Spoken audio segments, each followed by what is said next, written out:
Hola, buenas tardes a todos. Bueno, esta semana para base de datos uno corresponde que realicemos un repaso para el parcial.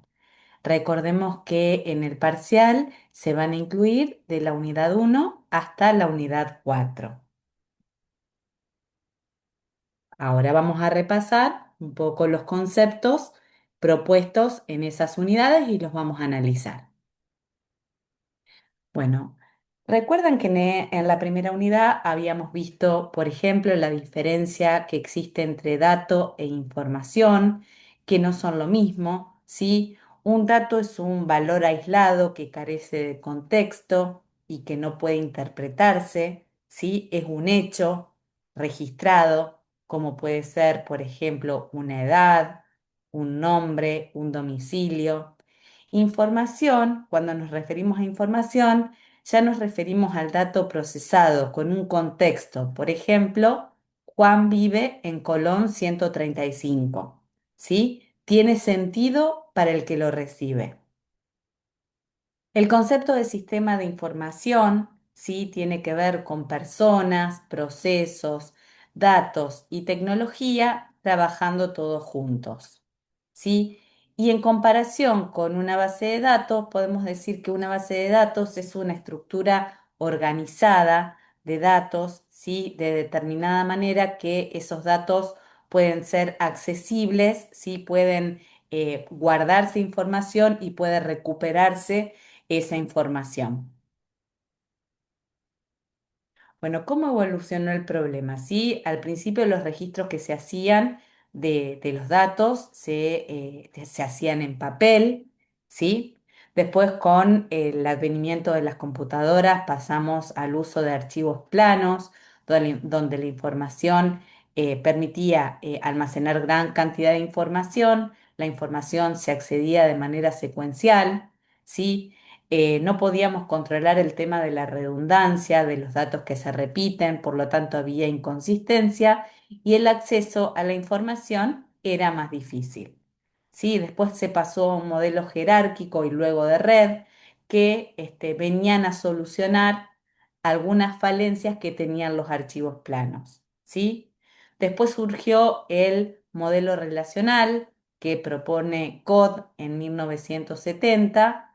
Ese modelo está basado en tablas que se relacionan entre sí a través de distintas claves, las claves principales y las claves foráneas que vamos a ver a continuación, ¿sí? Y después evolucionamos a sistemas más flexibles, ¿sí? SQL es un lenguaje estructurado de consulta para bases de datos relacionales, ¿sí? Sistemas de gestión de bases de datos modernos y no SQL. Bueno, perdón. Bueno, el modelo relacional. La estructura base del modelo relacional son las tablas, ¿sí? Que es información que está dispuesta en forma de filas y columnas, de tal manera que la información correspondiente a una misma fila o registro, o también se puede llamar tupla, ¿sí? Corresponde a un individuo en particular, y cada columna corresponde a características de ese individuo o atributos de ese individuo, ¿sí? Se sustenta en la teoría de conjuntos y el álgebra relacional, lo que garantiza rigor y consistencia, y el resultado nos da simplicidad o menor redundancia y mayor integridad y consistencia de los datos. Bueno, ¿qué es una clave primaria? Una clave primaria es un atributo o conjunto de atributos que permiten identificar unívocamente un individuo o un elemento dentro de un conjunto de entidades o dentro de una tabla, ¿sí? Entonces, cada tabla, sí, a través de la clave principal, permite identificar un individuo del conjunto de individuos que están almacenados en esa tabla. Por ejemplo, tenemos la tabla de clientes, ¿sí? Y vamos a definir que la clave primaria sea el DNI del cliente. Cada DNI hace referencia a un cliente en particular y no hay dos clientes que puedan tener el mismo DNI. La clave foránea es un atributo o conjunto de atributos que en otra tabla, ¿sí? Forman la clave principal. Pero en la tabla en la que aparece la clave foránea no es clave principal, por lo tanto, sí puede repetirse. La clave principal no puede repetirse y no puede ser nula. Los índices son estructuras que nos permiten acelerar las búsquedas y hacer consultas más eficientes, ¿sí? Bueno, cuando nos referimos a integridad, esto que perseguimos en las bases de datos relacionales, referimos a integridad de dominio, a integridad de entidad y a integridad referencial. ¿A qué referimos con integridad de dominio? Tenemos que eso nos da la garantía de que los atributos que corresponden a una columna van a pertenecer a un conjunto de valores permitidos, a un determinado tipo y longitud de dato, ¿sí? Y todos los valores de esa columna van a respetar esa regla, esa condición. La integridad de entidad dice que la clave primaria no puede ser nula ni estar duplicada, ¿sí? O sea que va a haber un atributo o conjunto de atributos que permita distinguir una entidad del resto, ¿sí? Llamamos, por ejemplo, a la entidad clientes, también podemos hacer referencia como el conjunto de entidades de cliente, que en realidad agrupa a todos los clientes. La integridad referencial dice que las claves foráneas deben apuntar a registros existentes. Por ejemplo, vamos a ver un ejemplo en una tablita Excel sencillo. Vamos a suponer que tenemos el ID del cliente, apellido, nombre. ¿Sí? Y tenemos el cliente 125 que se llama Pérez Juan. Y tenemos una entidad autos o conjunto de entidades autos donde tenemos la patente, tenemos el modelo y tenemos el cliente. ¿Sí? Estos dos campos, este que vamos a llamar clave principal y este acá, que es clave foránea, ¿sí? Acá no puede repetirse, en esta tabla sí se puede repetir. Va a aparecer tantas veces un número de clientes como autos tenga. Vamos a suponer que tenemos el modelo MDB 856, ¿sí? Vamos a poner que es una Surán 2014 y que corresponde al ID 125. La integridad referencial lo que dice es que yo no puedo borrar libremente el ID de cliente 125 si hay en otra tabla un registro relacionado. ¿Sí? Entonces, hay ciertas medidas que se toman. Perdón, no era por acá por donde yo estaba. Vamos a ver, acá, estábamos acá. ¿Sí? Em, a ver, vamos a volver a donde estaba, que perdí. Ahí está. Sí. Entonces, vamos a ver cómo puede ser esas reglas de integridad. Las reglas de integridad las tenemos acá. Las acciones de integridad referencial. Bueno, está la eliminación en cascada, es decir, cuando yo borro, por ejemplo, si quiero borrar el ID de cliente 125, ¿sí? Voy a eliminar en consecuencia todos los autos relacionados con ese cliente. Eso sería una eliminación en cascada. Restringir, por ejemplo, no permitir borrar este cliente hasta no borrar este registro. ¿Sí? Y todos los registros que haya relacionados con ese cliente. Perdón, me fui de acá. Acá. Después establecer nulo cuando eliminamos el cliente o actualizamos la clave principal, ¿sí? Los valores de la clave externa, o sea, si yo quiero borrar este cliente, ¿sí? Acá pongo como ID de cliente un valor nulo. O si no, tenemos la otra posibilidad, perdón, establecer un valor predeterminado. Vamos a suponer que en vez de poner el valor cero, pongo el valor 338, que corresponde, vamos a suponer, indefinido, indefinido.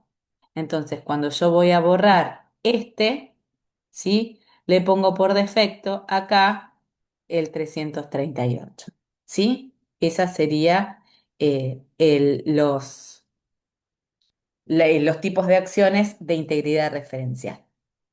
Bueno, seguimos.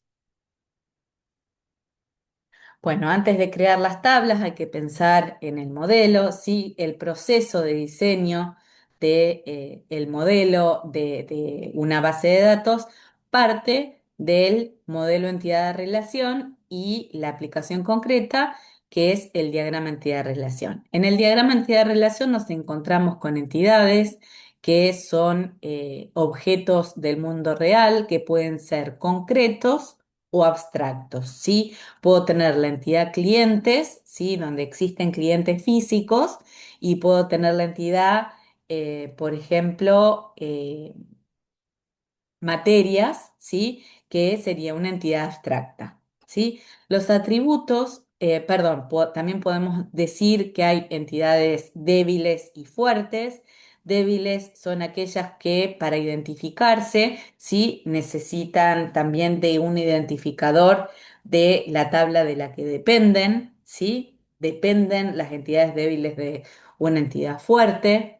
Después tenemos los atributos que son propiedades que describen a las entidades, como puede ser legajo, nombre, ¿sí? Apellido, domicilio, ¿sí? Y después tenemos las relaciones y cardinalidades que definen cómo se asocian las entidades, ¿sí? Las cardinalidades pueden ser de uno a uno, de uno a n o de n a m, ¿sí? O de infinito a infinito. Las entidades se representan a través de rectángulos, los atributos se representan a través de elipses y las relaciones se representan a través de rombos, ¿sí? Bueno, del plano a la implementación, es importante saber que cada entidad se va a convertir en una tabla dentro de, o sea, cada entidad en el modelo entidad-relación o en el diagrama entidad-relación va a pasar a ser una tabla en el modelo relacional, ¿sí? Entonces así pasamos del modelo conceptual al modelo lógico para luego pasar al diseño físico propiamente de la base de datos, ¿sí? El identificador pasa a ser la clave primaria, ¿sí? Em, bien. Las relaciones uno a n, ¿sí? Se resuelven poniéndole la clave principal de la entidad que lleva el uno a la tabla donde está la n, ¿sí? Entonces, esto lo vimos en el ejemplo hoy. Acá, un cliente puede tener muchos autos. Vamos a suponer que tiene, bueno, mío 165. Vamos a poner que es una partner 2015, ¿sí? Y es del cliente 125. Vamos a dejarlo 125. Entonces vemos, primero, que acá esto es foreign key, se puede repetir, y acá no se puede repetir porque es primary key. Un cliente tiene muchos autos. Entonces, en la tabla que lleva el muchos, ¿sí? Ponemos la clave principal de la que lleva el uno. Y así establecemos la relación, ¿sí? Y cuando se trata de relaciones infinito-infinito, debemos crear una tabla intermedia. Por ejemplo, si tuviéramos ID alumno, apellido, nombre. Tenemos una tabla materia, donde tenemos ID materia, el nombre de la materia, ¿sí? Bueno, un alumno puede rendir muchas materias y una materia puede ser rendida por muchos alumnos. Entonces vamos a tener que tener una tabla intermedia, ¿sí? Vamos a hacerla más abajo, donde tengamos el ID del alumno, el ID de la materia, podríamos tener la fecha en la que rinde la materia, la hora y la nota. ¿Sí? Entonces, a veces se asume que estas dos pasan a ser parte de una clave primaria compuesta, pero esto no siempre es así. ¿Por qué? Porque si esto fuera una clave primaria compuesta, ¿sí? Yo no puedo repetir esta combinación. Vamos a suponer, el alumno 12 no puede rendir la materia 14 más de una vez si yo establezco que esta combinación es clave primaria. No podría existir otro registro que tenga 12 y 14 como clave primaria, ¿sí? Entonces, por ahí, en casos como este, salvo que yo les permita rendir a cada alumno una sola vez cada materia, ¿sí? Si no, tengo que agregar un campo más para agregar a la tabla, a la clave primaria. Bueno, una vez que pasamos al modelo relacional, lo que tenemos que ver es si se ajusta a las formas normales. Las formas normales son tres, ¿sí? Tres las principales que se deben perseguir. La primera forma normal indica que debe haber valores atómicos en cada una de las filas, ¿sí? Entonces, por ejemplo, si yo tengo acá em, podríamos poner, qué sé yo, para este alumno podría tener acá cursos y tengo, o materias, ¿sí? Si yo llegué a un modelo relacional así, donde tengo materias 123, 120, 125 y 127, me doy cuenta de que este modelo no está en primera forma normal porque en esta columna hay valores que no son atómicos. ¿Cómo se resuelve? Aislando el ID del alumno y el ID de materia en otra tabla, ¿sí? Que es lo que hicimos acá, ID de alumno y de materia y materia, ¿sí? Lo tenemos en otra tabla, ¿sí? La segunda forma normal lo que dice es que no debe haber dependencias parciales, todos los atributos no clave deben depender de la clave primaria completa. O sea, si yo acá, por X razón, decido poner el nombre de la materia, me doy cuenta de que el nombre, vamos a suponer que esta es la clave primaria compuesta, ¿sí? Entonces, nombre de la materia dependería depende de esta combinación, porque esta combinación hace referencia a un único nombre de materia, pero también el ID de materia solo hace referencia, digamos, hace que el nombre dependa funcionalmente del ID de materia. Dado el ID de materia, yo puedo conocer el nombre de la materia. ¿Sí? Esto es lo que es dependencia funcional. Un nombre es funcionalmente dependiente de ID materia, o sea que tiene una dependencia parcial de la clave primaria. Por lo tanto, eso debe solucionarse llevando a otra tabla el ID de materia y el nombre de la materia. Esto es si no lo hubiéramos hecho así. Acá cuando pusimos el ejemplo, planteamos ya una opción que estaba normalizada. Cuando uno hace una tabla de ruptura, está normalizando. Y la tercera forma normal lo que dice es que no debe haber dependencias transitivas. Si yo llego a un modelo donde, por ejemplo, acá vamos a tener un atributo no clave, ¿sí? Depende de otro atributo no clave. Por ejemplo, se me puede ocurrir que lleguemos a un modelo relacional donde tengamos el ID del alumno, vamos a suponer. Acá tenemos el ID, la fecha de nacimiento, vamos por acá, y la edad. Entonces sabemos, ¿sí? Que esto lo pongo más allá. Sí, que la fecha de nacimiento, vamos a suponer que es 11 del 5 de 1976, edad sería, bueno, 49, 50 años, ¿sí? Entonces, yo puedo decir que dado el ID de cliente 125, la edad depende funcionalmente de ese ID de cliente, pero también la edad depende de la fecha de nacimiento, porque dada la fecha de nacimiento yo puedo conocer la edad. Entonces acá vemos que hay una dependencia transitiva. Entonces esto es lo que tenemos que eliminar, ¿sí? Bien, esto además puede ser un dato calculado, así que es un ejemplo bastante particular, pero podría ser, por ejemplo, vamos a suponer que tenemos este que ya hemos visto, el código postal, donde tenemos 2000 y ciudad Rosario, ¿sí? Donde sabemos que, dado el cliente 125, sabemos que el código postal es 2000, dado el código, el ID del cliente 125, también sabemos que la ciudad es Rosario, pero si tenemos el código postal 2000, también sabemos que la ciudad es Rosario. Entonces, esto lo solucionamos llevándonoslo a otra tabla, ¿sí? Y de acá lo sacamos. ¿Estamos? Bueno.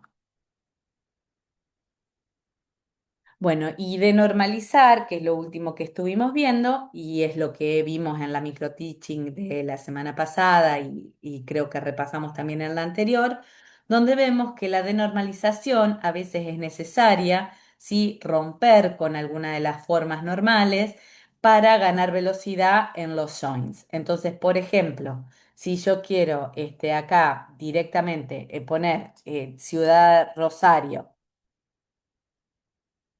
porque me quiero evitar hacer los joins porque tengo el join entre esta tabla y esta tabla, ¿sí? O sea, las uniones, los joins son los uniones, las uniones. Yo para sacar la ciudad necesitaría hacer un join entre el código postal de la tabla clientes con el código postal de la tabla localidades.